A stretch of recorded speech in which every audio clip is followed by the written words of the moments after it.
Everyone, good morning, good morning, good morning, good morning, good morning. This is Mark and Kyle back for another episode of the Weekly SITREP. So every week, Kyle and I get together and we talk about the latest news of business and politics. All in effort, if you are someone who's thinking about getting out of the military, this is just information that we're providing you to help you feel more comfortable about the new operating environment that you're into. You can use it for job interview, figure out what type of industry you want to get in, or just in general for fun and good purposes. So I'm a little hungover today. Kyle's a little sick. This is going to be fun. We're getting into some funny shit today. This is going to be a good episode. I'm pumped about it.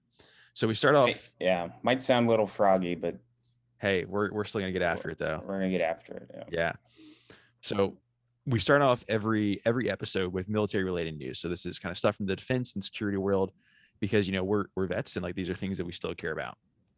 So the first thing we're going to talk about, and I feel like we've said this before, it's been said many, many times. I think maybe it's actually real this time. I don't know.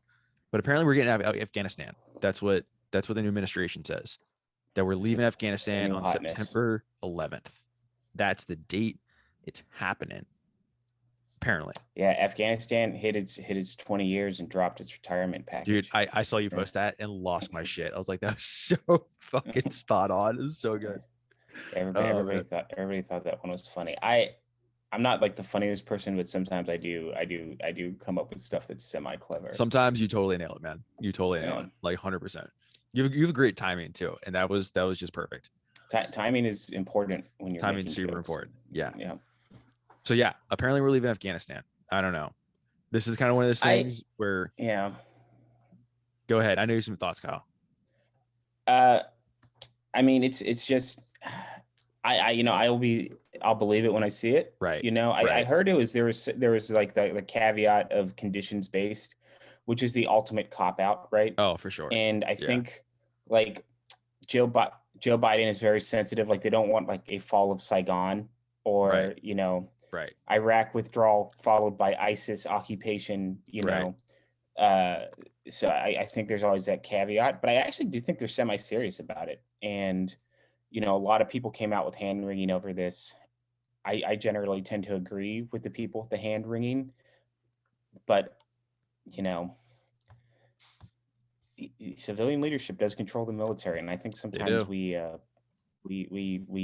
that maybe gets forgotten about. Yeah. So I don't know. We'll wait till September 12th and see where all this stands. But that is the word on the street right now. Yeah.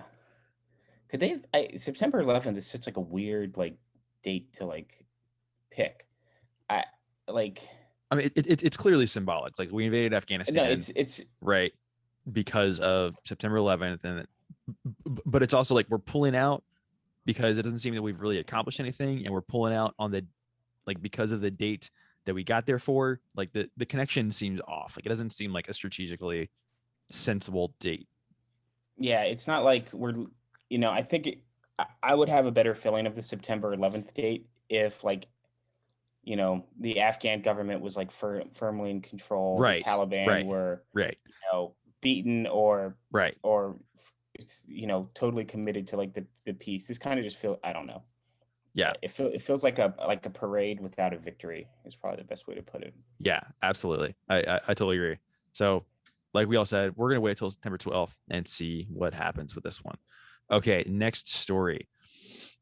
Army contracts to help new cannon fire faster. So Kyle loves talking about, and we love talking about kind of cool innovation in the defense world.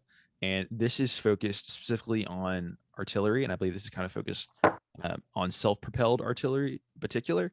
And dude, I love reading and finding out about new innovation in the artillery field, just because it's super cool and artillery can be such a game changer on the battlefield. And I love finding out ways of how they're trying to make it better. It's awesome. Yeah, this whole effort is part of the Army's whole innovation efforts, right?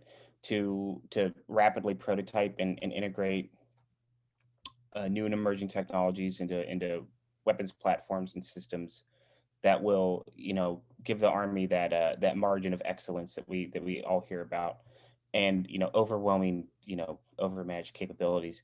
And if you haven't heard about the Urka, right, the Army's developing this cannon that can shoot a series of precision guided projectiles like preposterously long distances, like 40 to 50 miles or something, and hit stuff with pinpoint accuracy. And the point of it is to offer a fire capability that is not a CAS platform, or a close combat attack platform, where you would have in a peer conflict, where you would have integrated air defenses, which will chew up non-stealth platforms essentially. Yeah. And so they're trying to figure out basically how to get this thing to shoot very quickly. And they want it to be able to shoot, something in the range of like, 4 to 6 rounds a minute, which if you've ever been inside a Paladin, you'd understand that's probably not capable under, like realistic scenarios. Right. And so the Army's been running these two parallel but supporting efforts.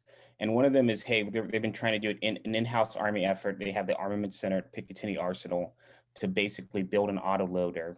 And I've seen a video of this thing. It's actually very Terminator-like in its operation. And then they've also been using these what's called a Small Business Innovation Research grants, which are a contract vehicle that allows the Army to stroke money to folks or stroke money to non-traditional startups to basically allow them to conduct dual use commercialization research, right?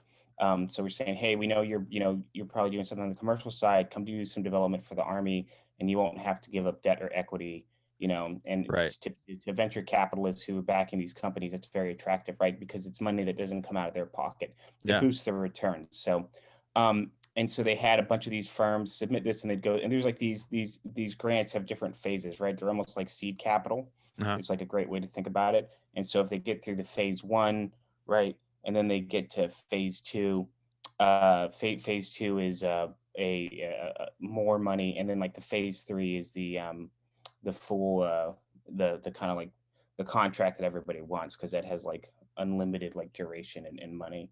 So they had 15 of these companies go through the phase 1, basically Shark Tank process is the best way to put it. And then 5 companies are going to proceed to phase 2 to further refine their prototypes. So it'll be really interesting to see what comes out of it. Very cool. Like, this is what you want to see the military doing. Yeah. I love this idea of the business grants, just because it's like, I'm sure, there's some, specifically what we're talking about here is auto loaders. So inside artillery and everything, it's usually like a person actually has to, some dude has to pick up a shell and actually put it into the cannon for it to shoot, right? And this would be a way for that to auto load. So one, I mean, it goes faster, it's more efficient, probably cuts down on healthcare costs and everything too over the long term, right? And there's probably some company out there that's working on some type of like robotics for some other lifting thing or something. And the Army's like, oh, hey, by the way, could you just do this so we can shoot shells faster? Because we're down for that. Yeah. Yeah, they would love to have these as a division level asset, just raining hellfire down on targets 40 miles away, and like destroying other artillery systems, destroying air defenses, destroying command and control or supply. Like oh my gosh, if you were like a division commander, this would like, oh yeah, they're just like creaming their pants right now thinking about this. You get like a Woody in the middle of the night thinking about this, right? Totally. We don't want our fights to be fair. People need to understand that the fight should never be fair. No, you never want to go into a fair fight. That's stupid. Never. Okay. So this next story, I don't even know how to begin to tell. I've told the story multiple times this week to people to give you all some frame of reference. Like, this has been my week. All right. So like Monday, I get this email from, it was actually from one of the professors from my class, but like a Darden professor saying, hey, Mark, there is this Darden alum who, was also in the Marines, and he has this crazy story that you need to hear. And I was like, okay, sure. Yeah, let's talk. And so the next day I scheduled, we sat down for like an hour over Zoom, and I talked to this guy. And this is like the 2-minute version of this guy's story. So he was in the Marines and gets out, kind of goes into like a normal corporate life, goes to get an MBA at Darden, graduates. Okay. So by the way, he's also a Korean American, and he speaks Korean. All right. So he's doing like the normal post business school thing, and he has a friend who works for this organization. And what they're doing is they're planning what they call day 2 of North Korea. Okay. So like what that means to them is they're assuming that, if the regime falls in North Korea, no one will have really planned like what afterwards looks like. We're really good at military interventions, but not necessarily good at figuring out what happens afterwards. Afghanistan, Iraq being case in points there. And this group is trying to put together plans, projects to figure out like how to like restabilize the country, as assuming there might be some type of military intervention sometime in the future, right? Okay. So by the nature of their work and by the nature of the fact that they're all Korean Americans and they speak Korean and everything, occasionally they get reached out to by North Koreans who want to defect. So Chris, this is the story here.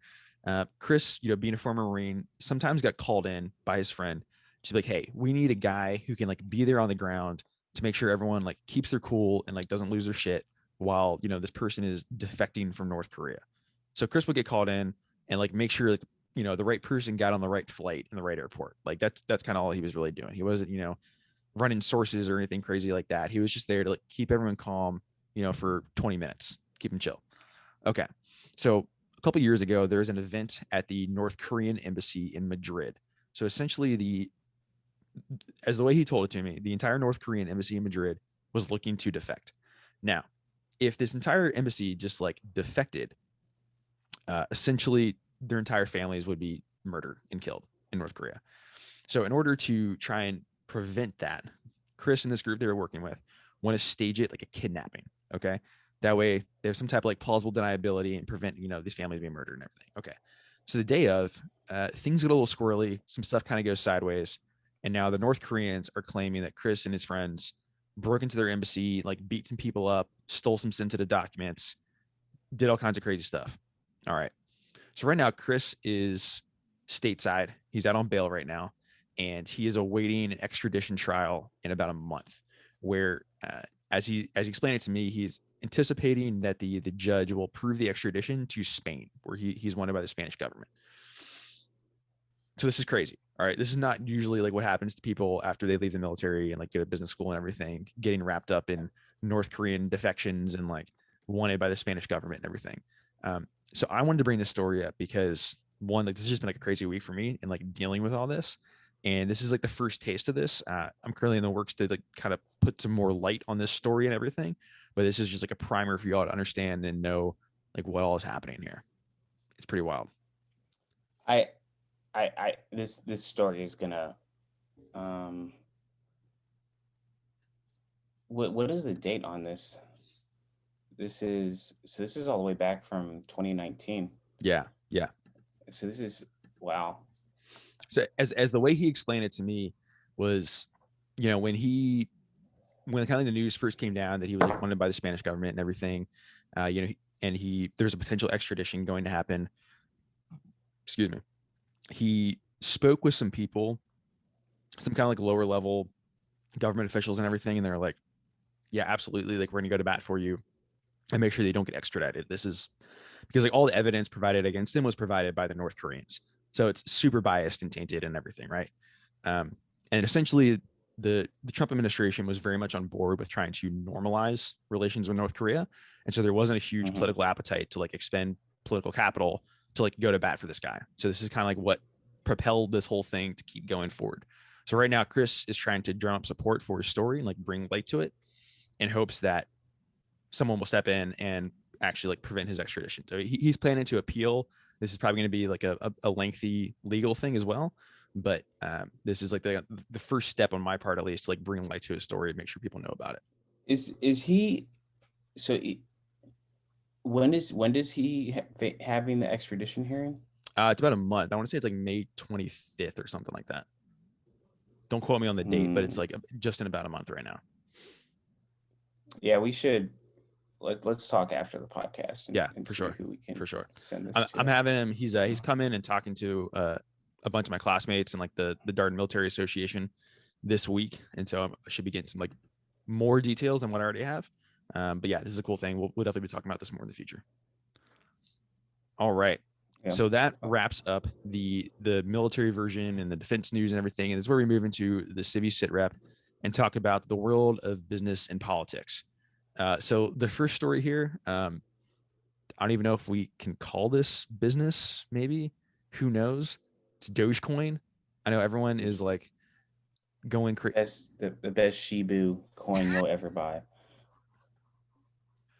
I'll be totally honest. I think maybe like a month ago, maybe like 2 months ago or something, I bought like a couple $100 worth of Dogecoin and then kept it for like a week and was like, Mark, this is stupid, and just got rid of it. And now it's, I mean, like I just saw a chart and it's like a straight line up. It's like not even like a normal graph of growth is like, kind of steady, maybe like kind of some exponential hockey stick. This is like 100% like 90-degree angle straight up. It's crazy right now. If we were better podcasters, we would like have like a clip to show of like Dogecoin and its meteoric rise from let's see, on April 10th it was at 6 cents, and on April 16th it was at 33 cents, right? So 6, 12, 18, 24, like a 6x like jump. Yeah. Right. So even though it's only a cent, right, you could have obviously bought, if you had $1,000 of it, you'd have like $6,000. Right. Yeah, this, Dogecoin started out as a parody less than a decade ago. And it was basically like a crypto joke, right? Yeah, it's completely like, I know lots of people say all crypto is made up, but like Dogecoin is actually 100% just made up. Yeah, it's a cryptocurrency that started as a joke in 2013. It's a satirical homage to Bitcoin designed to serve no real purpose other than generating a few laughs.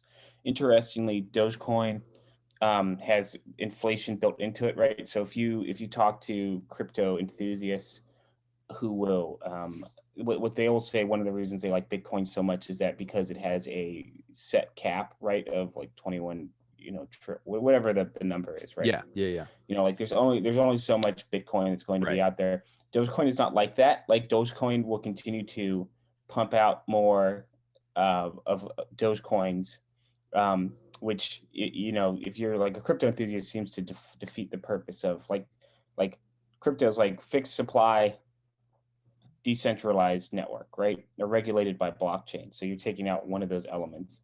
And Elon Musk has pumped this, right, as a joke, I guess. Yeah. I don't know. And so yeah, it started surging. It's kind of, I think Elon's been pumping it up, and this entire past week I saw people they made thousands of dollars on my Dogecoin. I don't even know what's real anymore. I don't either. This thing has a market cap right now of $52 billion. I think that's more than like most Fortune 500 companies. That's insane. Hold on. What is I think I've got something here. That's a bigger market value than I have a list of companies here. Okay, so Dogecoin's market cap, which is generally defined as price times like outstanding shares, right? So for crypto, it'd be like price times outstanding coins. It's bigger than Domino's Pizza, Foot Locker, the New York Times, Harley Davidson, American Airlines, Grubhub, Lyft, Wendy's, The Gap, Bumble, Dropbox, Under Armour, Crocs, and CarMax. Some heavy hitters right there. Yeah. I mean, yeah, not exactly the murderer's row of who's who, but still all well-known brand name companies, right? And this made up meme coin is now worth more than I think saying like I don't even know what real is anymore is the best way to say it, Kyle. I just really hope people who invest in crypto, and I think I use invest as a loose term, are really aware of the risks they have in losing some, if not all, of their investment. Like if you look at like Bitcoin dropped like 11% overnight on fears of U.S. Treasury regulation, and just be careful with what you're doing. Because this stuff, right? Like, I mean, they're super prone to volatility, right? And they're really hard to kind of value. Yeah. So I don't know. Maybe I should short Dogecoin like hard. Maybe that's why I should just buy a short contract. Since I'm I'm a crypto bear. But all good. Hey, it's entertaining though. I mean, certainly. If nothing else, it is entertaining. And so like at the bottom of this article, we're looking at, it's like, what can you actually buy with Dogecoin? Pretty much nothing. However, I do know that Mark Cuban is accepting it at Dallas Mavericks basketball games. Something that I think people should understand about when they hear saying that, oh, we accept crypto as payment, right? In the eyes of the US government and the IRS, crypto is not currency. Right. Crypto is a store of value. Yeah. And if you buy something with your crypto, the US government is going to say, you just made assuming that on the cost basis, right, from when you bought it to what it's at currently now, they're going to say, hey, you owe us taxes, capital gains, motherfucker. Yeah. And so like if you go buy your Tesla with Bitcoin, you just probably added like 25% of the purchase price onto your Tesla. So please be aware of that. Yeah, definitely. Before, if you have crypto, if you're thinking of it, whatever, definitely look into it. It's treated like any other type of security as far as taxing goes and everything. So understand the implications for short-term capital gains and everything. If you're thinking about, trading it, moving it fast, getting rid of it, whatever, there are serious tax implications that will happen. So know that before you think you're just going to make a bunch of scot-free money on it. Yeah. Okay, so we'll move beyond the made-up Dogecoin and go to the real cryptocurrency of Bitcoin, which is the real made-up cryptocurrency of Bitcoin. The real made-up one of Bitcoin. And so this one is specifically talking about the article we're looking at is specifically talking about how Turkey is banning Bitcoin, basically because the Turkish lira. There's huge lack of confidence in the Turkish lira right now. I believe Erdogan, who is the prime minister of Turkey, sacked dictator of Turkey is what he is. I mean, let's be real. That's what he is. Threw out the guy who runs the central bank or something, someone high up in like the Turkish banking regulation industry, and that caused like a huge roar of fears of inflation on the lira. So people then started rushing to Bitcoin to try and like hedge that inflationary fear in Turkey. And now the Turkish government is worried that like all their lira is going to leave the country and people aren't going to go to lira because they're using Bitcoin. So they're trying to ban Bitcoin at the moment.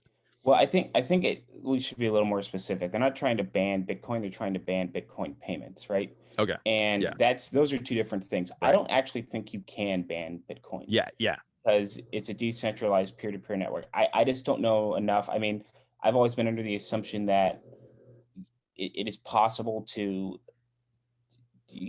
detect certain kinds of internet traffic and essentially stop them. But the technology behind Bitcoin, I'm not fully aware if that's even possible. But what they are saying is you can't pay for stuff, right?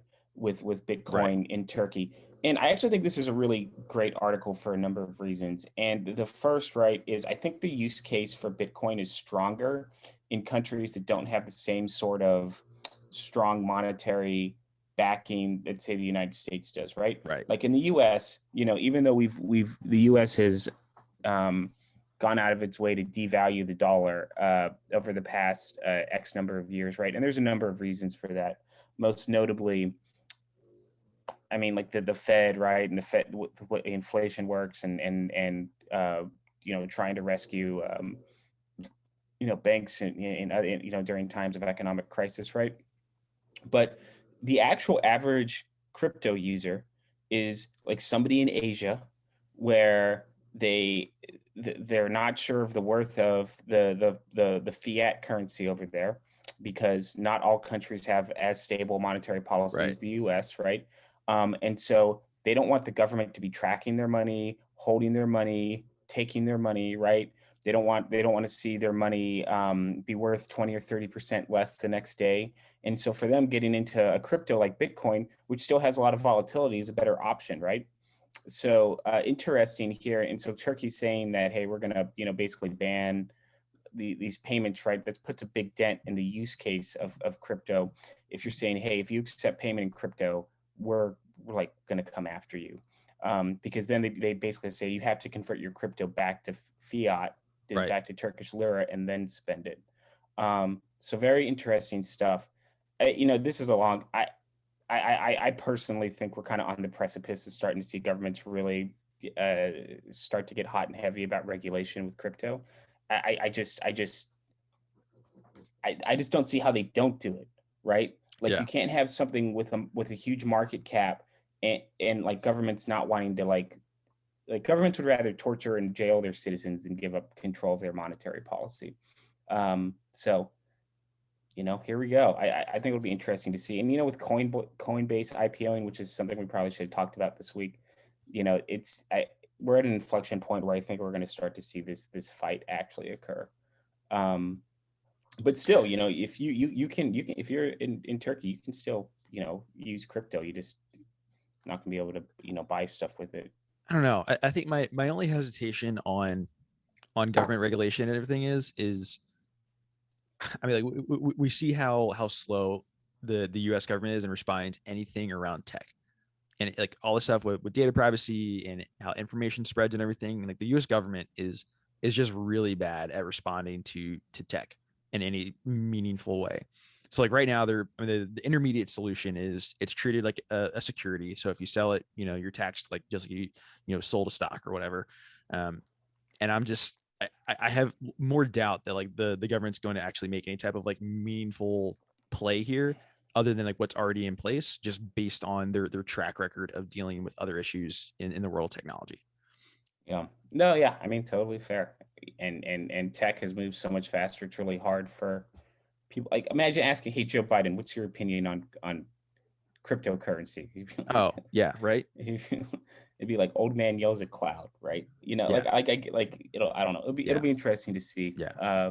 I mean, there are senators out there who had to ask the question of how Facebook makes money, and then like that guy is now have to figure out like how to figure out Bitcoin and what needs to happen about it. He's like, what's blockchain? Yeah. Right. He's like, is that what I put on my tires to get out of like a snow? Yeah. When it gets cold, I got to put blockchain on my tires. Exactly. And I get blasted a lot by people that say that I'm like, oh, you're whining, you're not on the crypto train. And I'm like, look, I think all this stuff is revolutionary and cool. I just, guys, you think you gotta just try to have some context of what this is here. So one thing we can all agree on is the assholes who post in our comment section about like Forex trading and making money on Bitcoin and everything. Those people suck. We're not here for you. Leave. Well, they're also bots too. Oh, it's all scam. So double fuck you. Yeah, it's pretty bad. We can all get behind that. Okay. Next story. So we've talked a lot about SPACs on this show. It's been a really hot topic this year. And just kind of like a quick rundown again, if you're new to the show and you're like, Mark, what the hell is a SPAC? So a special purpose acquisition company. Basically, this is a way for, excuse me, guys, I'm a little burpy right now. This is a way for a group of investors basically to like take a company public. It's more like taking like an investment vehicle public because there's not actually necessarily a company behind it. And the idea is like help them raise a bunch of money to like then acquire something. Okay. That'll kind of sounds like ephemeral and a little crazy. It's like kind of because it is. And so right now, the pro side, the benefit of taking the SPAC route is enables you to kind of bypass a lot of the timelines and everything associated with like getting, raising a lot of capital and taking a company public and everything, and gives you like the capital to then, acquire a company and make huge investments and everything. The downside is, especially if you're just like a regular investor who is, just kind of day trading on the side or whatever, you're not actually involved in the deal. There's huge potential downside to it, for it to you. So the SEC is kind of stepping in right now and saying, we're not okay with this, and other regulators are as well. Yeah, I've actually been wondering about this for a while now, right? Right. So SPACs are a way for, like Mark, you mentioned, to essentially sidestep a lot of the stringent regulation that comes with a company going public. And, when companies go public, they have to be very careful with what they say, right? Right. I think I saw when I was doing my MBA and I was like doing one of my corporate strategy classes or corporate finance classes, the professor played this video clip of this dude whose company was going public, right? And they put out this like promotional video, and this guy, it was all very it was all very Steve Jobs. He had like on the black turtleneck and everything. Right. And he kind of looked like one of the dudes from Silicon Valley. What was it? The TV show. Yeah. Yeah. And he was saying some stuff that was like, I was like pretty forward looking optimistic would I think would be the polite way to say it. And they had to go, this company had to go and then include his statements in their filing, right? In their prospectus. And so that's how sensitive the SEC is to saying stuff that is optimistic and forward looking, because they want to protect investors from basically jumping into an IPO when what the company is saying is not entirely rooted in reality. And so SPACs allow basically these companies to sidestep that, right? Because the SPAC's going public and the SPAC is just doesn't have any underlying, fundamentals to it, right? It's a piece of paper. Seriously, that's like pretty much all it is. And so I've been thinking the SEC is going to come down on this hard, like eventually, because it's just flouting the rules and they know it. And there's already been a couple instances of why the SEC would be upset about this, right? Most interestingly, around electric vehicles, like the whole Nikola electric vehicle that was it? Yeah, so electric vehicle startups Nikola and Lordstown Motors really did not do very well for their investors because like they didn't even actually have like cars, right? They're so they were saying things that just weren't true. And so the SEC is coming in and basically warning folks, right, that the SPACs are going to have to restate some of their financial results, which basically means, hey, you're actually going to have to say things that are not completely out of this world. They're going to have to be more grounded in reality. So, but yeah, just imagine the SEC exists for a reason, right? It's technically there to protect investors and protect markets. And when you see manias or stuff like this, you can usually bet that the SEC at some point will get involved. They pick and choose enforcement, right? They can't enforce everything, but they do come and make examples of stuff. And I think this is an area where they've decided that they're going to make an example. Yeah. And I mean, the SPAC market has been just like absolutely bonkers in the last 2 years or so. And so like they've just raised a ridiculous amount of money and everything. And so like that's become like the inflection point where the SEC now is like, okay, we got to step in and do something here. Yep. Yeah. So we're moving on to our next story here. And the other day I was hanging out with some of my classmates and one of them was like, hey, Mark, I listened to your show the other day. You guys were like talking about like space or something. And I was like, when did I talk about space? What was space? And I was like, about lasers. Yeah. Lasers. We've talked about space a number of times on the show. We've talked about there was like the helicopter flying on Mars or something. Yeah, they actually that thing actually hasn't flown because it has had some maintenance issues, which is the most helicopter thing ever. Of course. Yeah. So very funny. But go ahead. So this story that we're getting to today. So NASA picks SpaceX to build new lunar lander. So there's been a push from NASA in the last couple of years of getting people back to the moon. I think one, to just show that we can do it. We want to start testing out more space travel, all the cool stuff associated with going to space and everything. And SpaceX will be the company that actually, so I think they've been shuttling astronauts back and forth to the space station. And now they're getting the contract for the actual the new Apollo mission, if you will. So this is super cool. Yeah, apparently our Artemis, which is the back to the moon program. I actually didn't even know we were going back to the moon. Yeah. But hey, to the moon. Yeah, I thought we've been going to the moon for a while based on all these insane things going on in the market. Yeah, no, this is really cool, and this is just an example of commercial spaceflight really becoming a viable alternative to government spaceflight, right? It's wild. And SpaceX beat out two rivals for the Human Landing System Moon Taxi. It's quite the HLS, and they got to come up with a better acronym. Yeah, come on. Yeah, moon taxi sounds pretty cool, but like you need a good acronym with it. Yeah, maybe moon taxi let's just call it the moon taxi. Just the moon taxi. Human Landing System, one each, moon taxi. I'm picturing like some guy who was probably a translator for U.S. forces in Afghanistan, and he's like driving the space shuttle. And you get in, he's got like a beaded seat in the front and some like dice in the mirror and everything. He's like, "Oh, wait, where are you going today? Where you going? Where you going? Where you going? Oh, we go to the moon. Let's go to the moon. We go to the moon." That movie with Brad Pitt in it, where he has to go stop his dad out in like, yeah, dude, that was good. That was a good one. Where he's like rides like a Virgin Galactic. Look, I'm not saying that won't happen. It might. Yeah. It will probably kill a lot of people on the way there doing it, but but so anyway, so like commercial space flight, right? SpaceX is a huge player in it. We've talked about this before and saying, hey, you can send stuff up into space, right? There are companies that'll do it. You don't have to go through the government. It's obviously insanely expensive, and it's still a public-private partnership sort of thing. But this is going to be, what was the number here?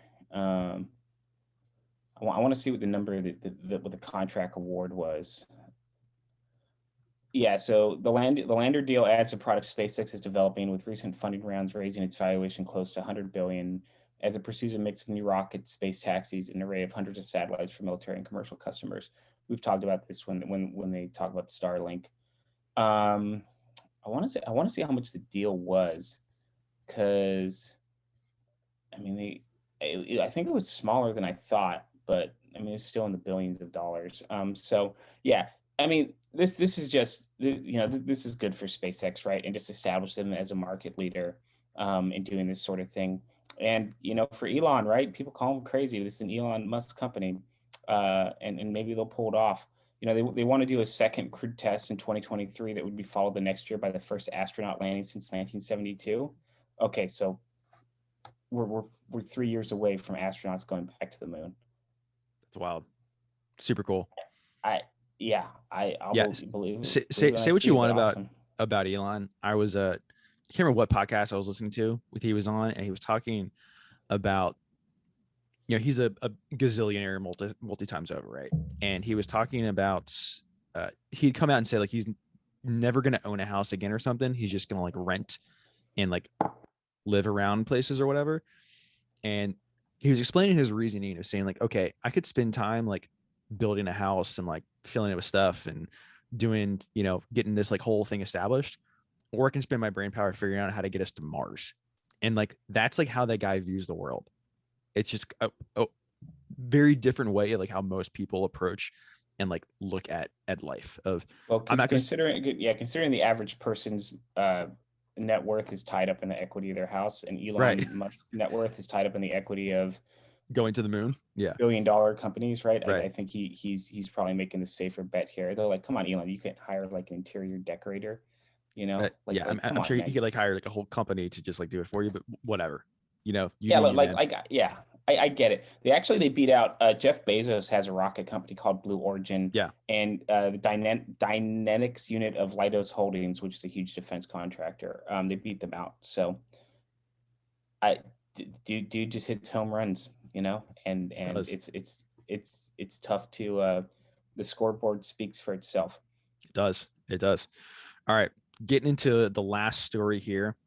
We've talked about some kind of like wild and crazy stuff today, from Dogecoin to Bitcoin to Marines invading North Korean embassies and like all kinds of shit. This is a little more vanilla kind of story, but there's like good things in it that I think we need to dissect. So we're looking at this article, and it's titled "Inflation." Inflation accelerated in March due to strength in economy, rising energy prices. So there's been lots of concern about inflation over the last year-ish or so. The government's been printing a bunch of money. They've been giving money out and everything. And so like with that, people are concerned about inflation. People are concerned. I mean, it generally kind of happens as is. But this is looking specifically at a pretty important metric, which is called the Consumer Price Index, which is a conglomeration of like all the things like people kind of like buy on a regular basis, and like looking at like how that rises, and like as a measure of, okay, this is like where inflation is happening. It's stuff that you would interact with daily as a consumer, right? So like gas, clothing, consumer goods, etc. I think it's been interesting arguing with people. I don't like to argue, but talking with people about the use of cryptocurrency and their idea that it's a hedge against inflation, right? Inflation is not a bad thing. Right. And the reason it's not a bad thing is because the economy needs to keep growing, right? Inflation is a result of, as people spend more, right? There's the items become scarcer, right? And people will bid up, on the price to say, hey, this now, costs more. Um, the US government and the Fed like to have a target of inflation of 2%. And that is considered normal, right? They want the economy to grow. Right. They don't want it to grow. They don't want it to grow too slowly. They don't want it to grow too fast. They want to kind of keep it in this sweet spot where it grows, where people are able to maintain the purchasing power that they have, and inflation also drives people into the stock market, right? So you say, hey, if I just let $100 sit in my bank account every year, it's going to lose 2% of its value, essentially. So you have to invest it. Like, you don't really have a choice, right? Yeah. Which is why people invest in the stock market, and they put their money in retirement accounts. So that is not a bad thing. What has kind of confounded the Fed over the past several years is we've almost seemed to have been in a deflationary environment, right? And what does that mean? That means that despite however much money they've pumped into the economy, however much money they've, how much growth we've had, it seems to be that consumer prices don't rise. We don't have inflation, right? And it's almost been deflationary, right? And when you think about deflationary, think about you buy a house and 10 years down the road, it's not worth anymore. Or it's not worth it's not worth anything. as much. Yeah. It's not worth anymore. It might be worth less, right? Right. And other countries have this problem. Countries like Japan have had deflation economies for a while, and it's extremely frustrating, right? Because people's assets don't grow, and it pisses people off. And when stuff doesn't grow, when the economy doesn't grow, companies don't have a incentive to spend more money, to hire more people, et cetera, et cetera, et cetera. So you want inflation. What has people concerned about all of this is a couple of things. First off, the Fed last year changed its kind of guidance and how it views inflation. And I won't get into specifics here because you won't get a little wonky. You'll get too wonky. But essentially, they said that how they view inflation on a time horizon has changed, right? And so they don't want to normally before this, the Fed would say, hey, we look at inflation all the time, and we try to adjust rates in tune with these quarterly assessments of inflation. Well, they basically said, we're not going to do that, right? We're going to try and look forward, essentially, and predict where inflation is going to go. And that has a lot of people concerned that they're going to get it wrong, because the Fed, like I said, has been concerned about deflationary forces in the US or the global economy. And they have they just keep printing money, and they keep pumping it in the economy, and they keep having easy access to money, right? And the idea that they have is that the economy, until we start to see real inflation, real no shit, inflation, right? That they can then put the brakes on. Yeah. They don't think the economy is hot enough. And I know that may seem kind of crazy, right? People look at the stock market; it's at all-time highs. You've got crypto flying around, crazy market valuations that don't make sense, but they say, hey, no, it's still not hot enough, right? We got to pump it more. We got to imagine just pumping a bicycle pump into a balloon. And they're no, we just got to keep heating up the economy, right? And so now that you're starting to see some of this inflation, right, and there's a bunch of factors driving it, people are starting to ask questions like, hey, is the Fed going to do something, right? Because if the Fed doesn't, you could have inflation that could go to 8 or 9 or 10% very quickly. And our generation, Mark, people our age, we have not experienced real inflation in our lifetimes, right? Period, right? And it'll be interesting to see what happens, because say inflation jumps to 5 or 6%, the Fed is going to raise rates so fast. Oh yeah, right? You're gonna one day a mortgage is going to be oh, I can get a mortgage for 2.5 points. The next day you're going to be getting a mortgage for 8 points, right? Yeah. And for every percentage point that increases, it reduces your buying power significantly. So this is what this story is talking about. And so the U.S. Consumer Price Index jumping up like this raises people's eyebrows when they see it. And the Fed has said, hey, this is transitory.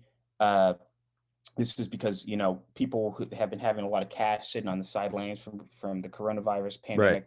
And now they're starting to spend it, right? And so they're saying, hey, this is going to cool off, and we're going to, you know, keep our red hot inflation, or our red hot monetary policy. But I don't know. Who knows? I can't see in the future.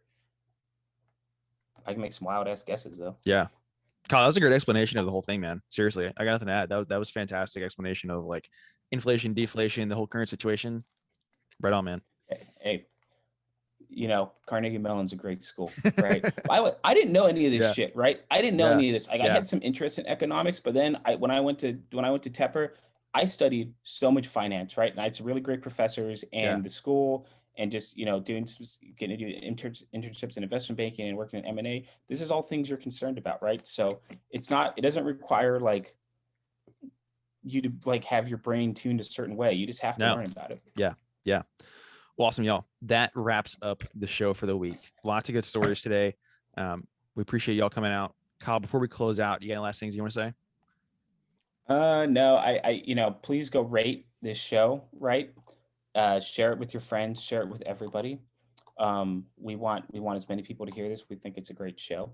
And yeah, I hope everybody has a great and productive week. Yeah. I'll add on to that too. Like I've had you know, my classmates listen to this. I know plenty of people who aren't vets who listen to this, who enjoy it. And like we have a pretty wide swath of people who listen to the show. It's not just people who are thinking about getting in the military. So, you know, we enjoy doing this. So yeah, please leave a review, share it with your friends, and stay safe, y'all. We'll see you next week.